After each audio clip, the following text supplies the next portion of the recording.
The live TV, सच सबसे आगे। नमस्कार, आप देख रहे हैं द लाइव टीवी और मैं हूं आपके साथ मुनमुन रहमान। असम के मुख्यमंत्री हेमंत बिस्वा शर्मा ने एक बार फिर से मदरसों को बंद करने का ऐलान किया है। इससे पहले भी वो मदरसों को बंद करने का ऐलान कर चुके हैं और मदरसों को बंद भी कर चुके हैं। खबरों की माने तो मुख्यमंत्री हेमंत बिस्वा शर्मा ने बताया था कि वो इससे पहले मार्च में 600 मदरसों को बंद कर चुके हैं और एक बार फिर से मदरसों को लेकर उन्होंने ऐलान किया है कि 300 मदरसे और बंद कर दिए जाएंगे। इसी के साथ आपको बता दें कि भारतीय जनता पार्टी ने विधानसभा चुनावों में ही असम के विधानसभा चुनावों में ही यह वादा किया था कि हमारी सरकार सत्ता में आते ही हम मदरसों को बैन कर देंगे और वही एकमात्र अपना वादा निभाते हुए प्रदेश के मुख्यमंत्री बीजेपी नेता हेमंत बिस्वा शर्मा मदरसे को बंद कर रहे हैं। इसी के साथ आपको बताएंगे आगे कि मदरसों को लेकर किस तरह के बयानबाजी और किस तरह के विवादित बोल जो हैं वो हेमंत बिस्वा शर्मा के साथ साथ बीजेपी के तमाम नेता ने कहे थे। सबसे पहले आप ये खबर देखिए जिसमें लिखा है कि असम के मुख्यमंत्री बोले राज्य में 300 और मदरसे किए जाएंगे बंद, यानी कि 600 मदरसे पहले ही बंद कर दिए जा चुके हैं, अब 300 और मदरसे बंद किए जाएंगे। आपको बता दें कि हेमंत बिस्वा शर्मा जो हैं एक वक्त पर उन्होंने कहा था कि हमें मुसलमानों के वोट नहीं चाहिए। उसके बाद उन्होंने मदरसों को लेकर एक विवादित बयान भी दिया था। उसके बाद उन्होंने एक और विवादित बयान दिया था जिसमें उन्होंने कहा था कि भारत में कोई भी मुसलमान पैदा नहीं हुआ, सभी हिंदू थे। इसी के साथ सिर्फ हेमंत बिस्वा शर्मा नहीं बल्कि बीजेपी के कई विधायक, कई नेता, कई सांसद जो हैं वो मदरसे को लेकर इसी तरह के बयान देते हैं और मदरसों को लेकर इसी तरह की टिप्पणियां करते हैं। आगे आपको बताएंगे कि किस तरह की टिप्पणियां करते हैं। हालांकि लोगों के मुंह पर करारा तमाचा मारते हुए मदरसे के जो बच्चे हैं, मदरसे में पढ़ने वाले जो बच्चे हैं वो लगातार शिक्षा के क्षेत्र में बेहतर कर रहे हैं और लगातार हर क्षेत्र से जो है वो अच्छी खबर आ रही है। सबसे पहले खबर देखिए आप जिसमें लिखा है असम के मुख्यमंत्री हेमंत बिस्वा शर्मा ने राज्य में मदरसों पर कार्रवाई जारी रखने के अपने संकल्प को दोहराते हुए गुरुवार को कहा कि राज्य में 300 और मदरसों को बंद कर दिया जाएगा। तो यहाँ पर जो संकल्प उन्होंने लिया था मदरसों को बंद करने का, उसी संकल्प को दोहराते हुए 300 और मदरसे बंद करने की बात कही गई है। आगे खबर में लिखा है असम के मुख्यमंत्री ने कहा कि बीजेपी और इन मदरसों को चलाने वाले लोगों के बीच एक बैठक हुई थी। इस बात पर सहमति है कि 300 और मदरसों को बंद कर दिया जाएगा। ये असम पुलिस और कौमी संगठनों के बीच चर्चा का परिणाम है।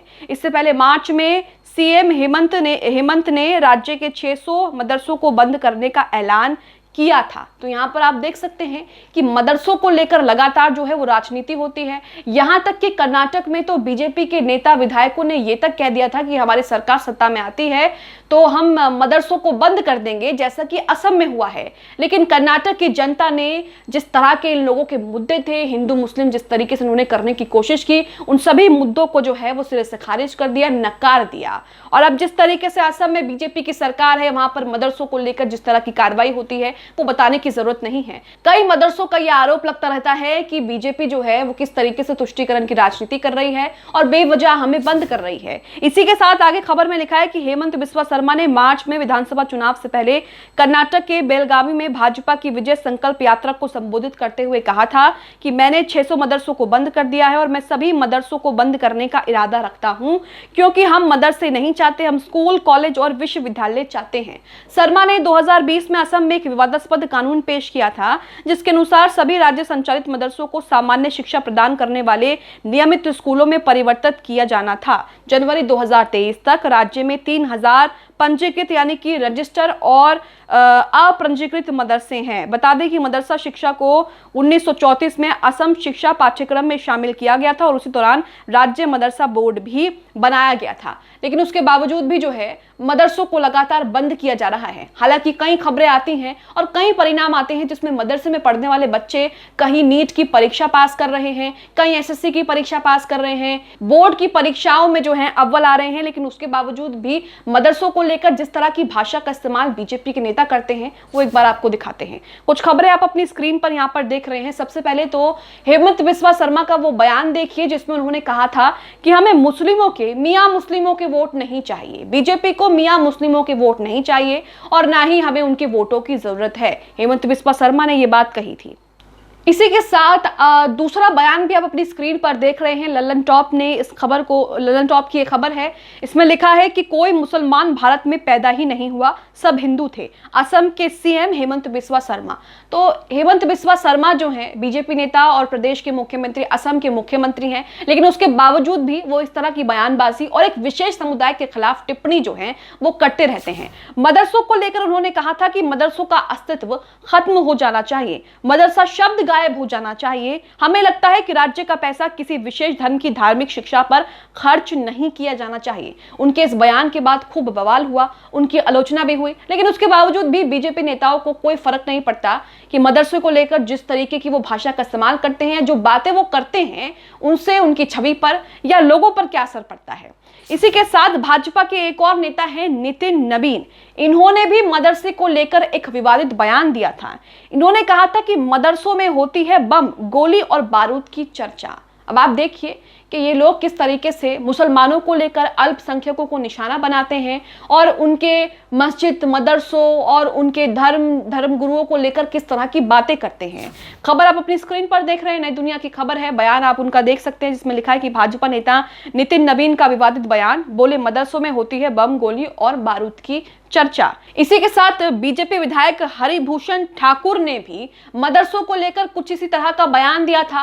वो बयान आप अपनी स्क्रीन पर देख रहे हैं, एबीपी की एक खबर है, इसमें लिखा है कि बीजेपी विधायक का विवादित बयान, कहा मदरसों में होती है आतंकवाद की पढ़ाई, दी जाती है ट्रेनिंग। तो ये देखिए किस तरीके से जो है इन लोगों की मानसिकता आपको इन खबरों के जरिए साफ साफ दिख सकती है कि मदरसों को लेकर, मुसलमानों को लेकर ये अक्सर जो है उन पर हमलावर रहते आए हैं और निशाना साधते आए हैं। और यही वजह है कि बीजेपी कर्नाटक में बुरी तरीके से हार चुकी है, क्योंकि बीजेपी ने वहां पर भी यही करने की कोशिश की, वहां पर भी इसी तरीके से हथकंडे अपनाने की कोशिश की, लेकिन बीजेपी को इसमें कोई फायदा नहीं हुआ। ऊपर से बीजेपी को वहां पर मुंह की खानी पड़ी। इसी के साथ जिन मदरसों को लेकर बीजेपी के नेता विवादित बयान देते हैं, उन मदरसों में क्या होता है आप इस खबर से ही समझ सकते हैं। न्यूज क्लिक की खबर आप अपनी स्क्रीन पर देख रहे हैं, उसमें साफ साफ लिखा है कि मदरसों में पढ़ने वाले 1200 बच्चों ने नीट में लहराया परचम, मदरसे के खिलाफ दुष्प्रचार का करारा जवाब।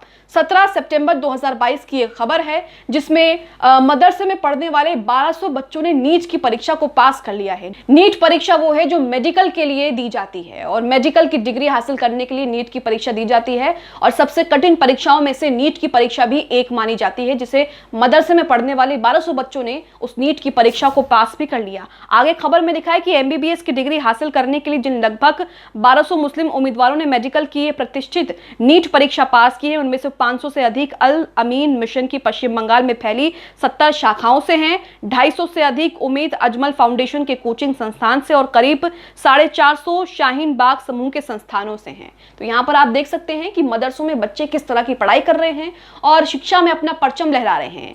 और इसी के साथ एक और खबर देखिए महाराष्ट्र की। महाराष्ट्र एसएससी रिजल्ट 2022, मुंबई के मदरसा में पढ़ने वाले 22 हाफिजों ने पास की 10वीं की बोर्ड परीक्षा।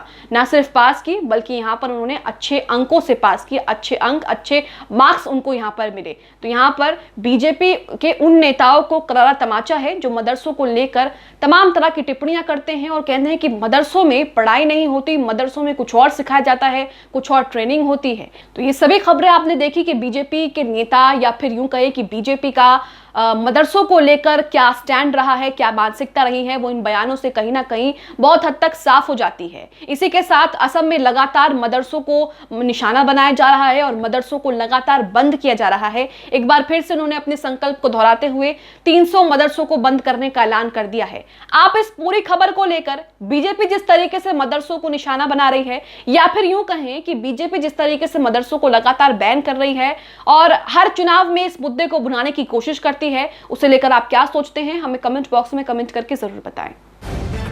द लाइव टीवी, सच सबसे आगे।